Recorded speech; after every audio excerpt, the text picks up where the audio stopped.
Hey everyone, it's Joy here for Honeybee Stamps.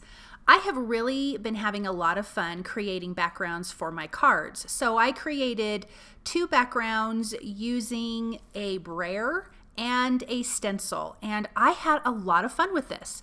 So I'm going to start with some colors of ink. I'm using Simon Says Stamp Positively Saturated inks. I would imagine you could use any ink for this. And I'm just going to be inking up little spots on this first background. I just have a towel there and I'm just cleaning with water in between each color because I don't obviously want to contaminate and I don't want to mix colors. Now obviously I don't mind if I overlap colors, I just don't want to mix them. So I used a kind of a melon color, then I've got this kind of peachy pink color, and then I will be using a green and a turquoise. And again, I'm just using some water to clean in between, making sure that my brayer is nice and dry. And so this first one, I'm laying down the color on a piece of smooth white cardstock. I'm just using some Nina cardstock. Then I will come in with the stencil. The stencil I'm using is the Scattered Leaves stencil. You could use any stencil, just that so that it has more open space. So I'm coming in with that turquoise color. Actually, I dipped it back in the green, but I'm going to be using the turquoise color. And then just slightly overlapping. And I'm using lighter colors because I do want this to feel very spring-like and just be light and bright. So I'm going to finish kind of going back over this, overlapping a little bit more, kind of repeating some of these colors. And I love when it overlaps onto the next color because, of course, then you get a different color.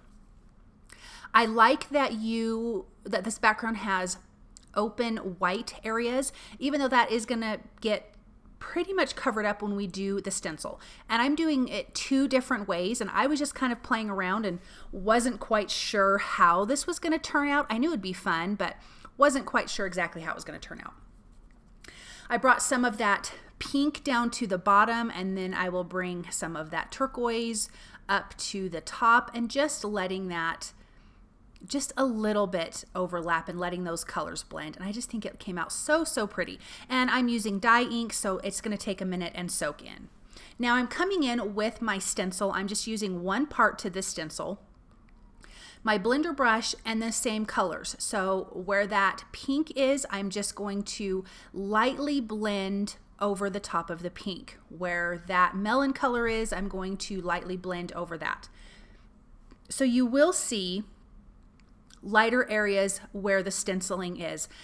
Now, if you wanted this to be more pronounced, if you want to see the stencil more, I would say when you are doing the brayer on the background, go a little bit lighter than I did. Then you can come in and blend more. But I didn't want to over blend and cover up all of the work from the brayer, so I kept it fairly light.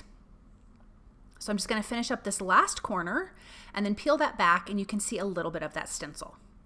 Okay, so now for this technique, I did use some pixie spray to adhere the stencil down.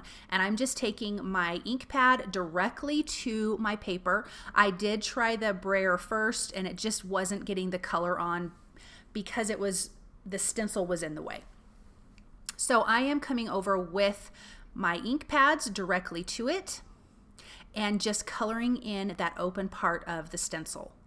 Using the same colors, just kind of alternating where the colors are and letting it just slightly overlap onto the color next to it. Then we're going to come in, I'm going to peel this back, and it's really pretty like this.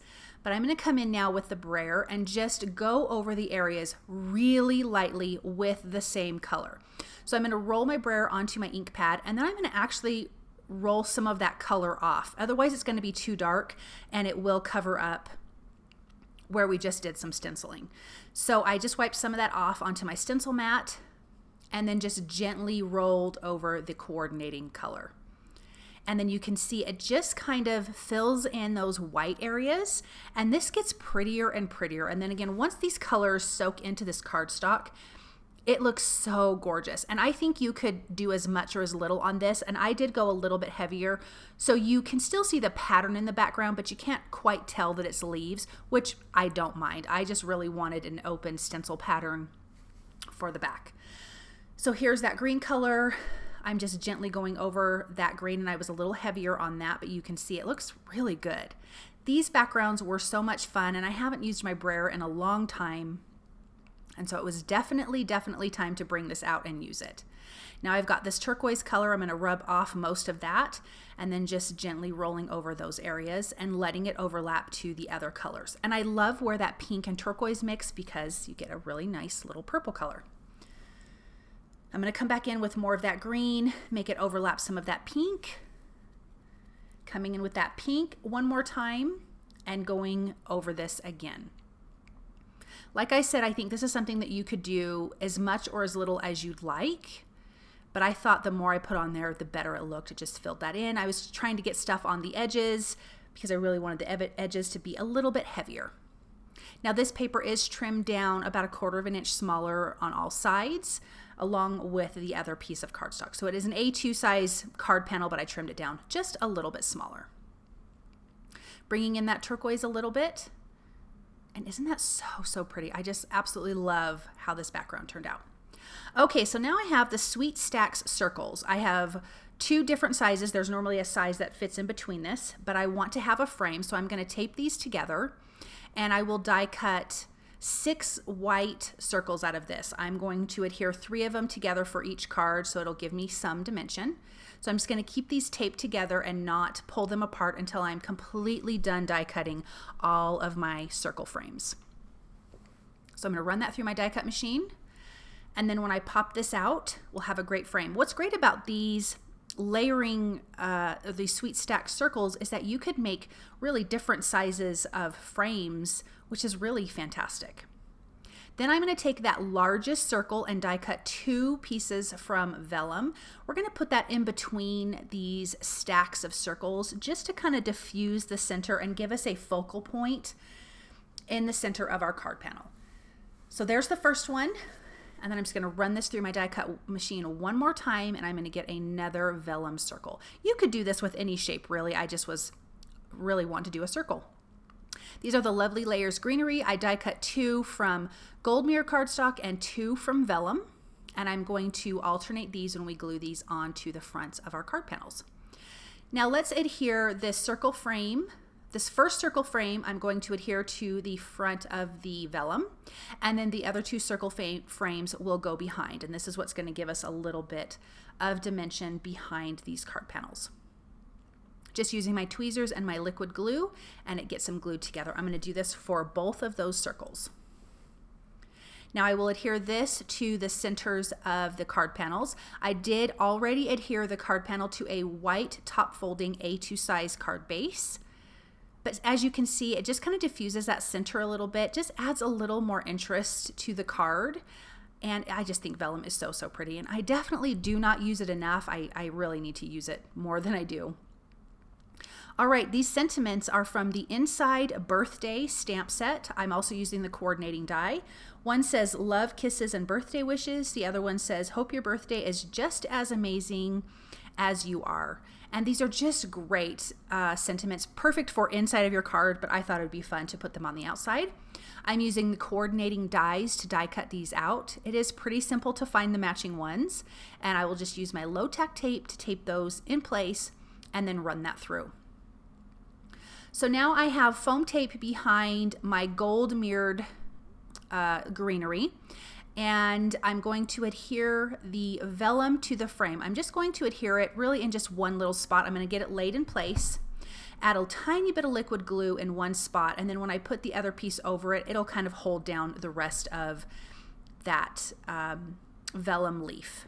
I'm going to do the same for the other card. And as you can see, I've alternated the leaves. They're both have the same leaves, but one is the gold mirror is different than the other gold mirror, and the other one's different than the other vellum. Then I will add some foam tape behind these sentiments and then just pop those kind of on the lower part of that circle. I want to see this vellum circle. I think it's really pretty. So a little bit of foam tape and a liquid glue to adhere those down.